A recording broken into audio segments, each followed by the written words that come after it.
রেজিনগর থানার যে পিসি officer SI Sujan ব্যাত, তার কাছে একটা খবর আছে যে এটা ভাগীরথী ইরিগেশন ড্যাম, এটা রামপাড়ার মঙ্গনপাড়াতে সিচুয়েটেড। সেখানে কিছু লোক তারা দুষ্কৃতী, তারা ওখানে জড়ো হয়েছে, কোনো একটা প্ল্যানিং করছে যে কোনো বড় টাইপের কিছু একটা ইনসিডেন্ট তারা করার জন্য।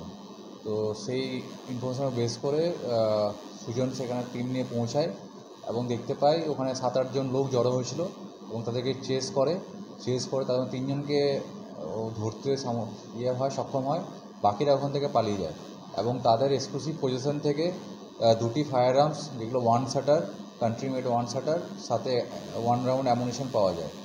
যেটা প্রাইমারি অনুসন্ধান করে পাওয়া গেছে যে এরা ডাকাতির উদ্দেশ্যে জড়ো হয়েছিল কোনো বাড়িতে বা কোনো এতে তারা অলরেডি রেকি করে গেছিলো এবং সেখানে কালকে রাতে তারা ডাকাতি করতো। তো সেই ঘটনার আগেই আমাদের পুলিশ সেখানে পৌঁছে যায় এবং পৌঁছে গিয়ে তাদেরকে ওখান থেকে ধরতে সমর্থ হয়।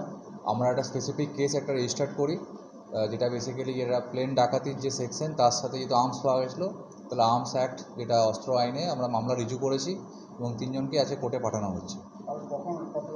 কালকে মধ্যরাতে 1-1:30 নাগাদ ঘটনাটি ঘটেছিল ও সেখান থেকে স্পট থেকেই 3 জনকে অ্যারেস্ট করে নিয়ে আসা হয়। আজকে কেসটা রেজিস্টার করা হয়েছে, কোর্টে পাঠানো হচ্ছে। 3 জনের নাম হচ্ছে মোশারফ শেখ, উৎপল হালদার, এই 2 জনের বাড়ি হচ্ছে নওদা থানায়। আর একজনের নাম হচ্ছে কৃষলয় বসু, এর বাড়ি হচ্ছে হরিহরপাড়া থানা। এরা হচ্ছে বাইকে ছিল, বাকি যারা এদের সাথী যারা ছিল আরও 4 জন সম্ভবত, যেহেতু অনেকটাই রাত্রি ছিল, সেই রাত্রের সুযোগ নিয়ে তারা মার দিয়ে তারা চলে যায়, বাইকগুলো নিয়ে তারা চলে যায়।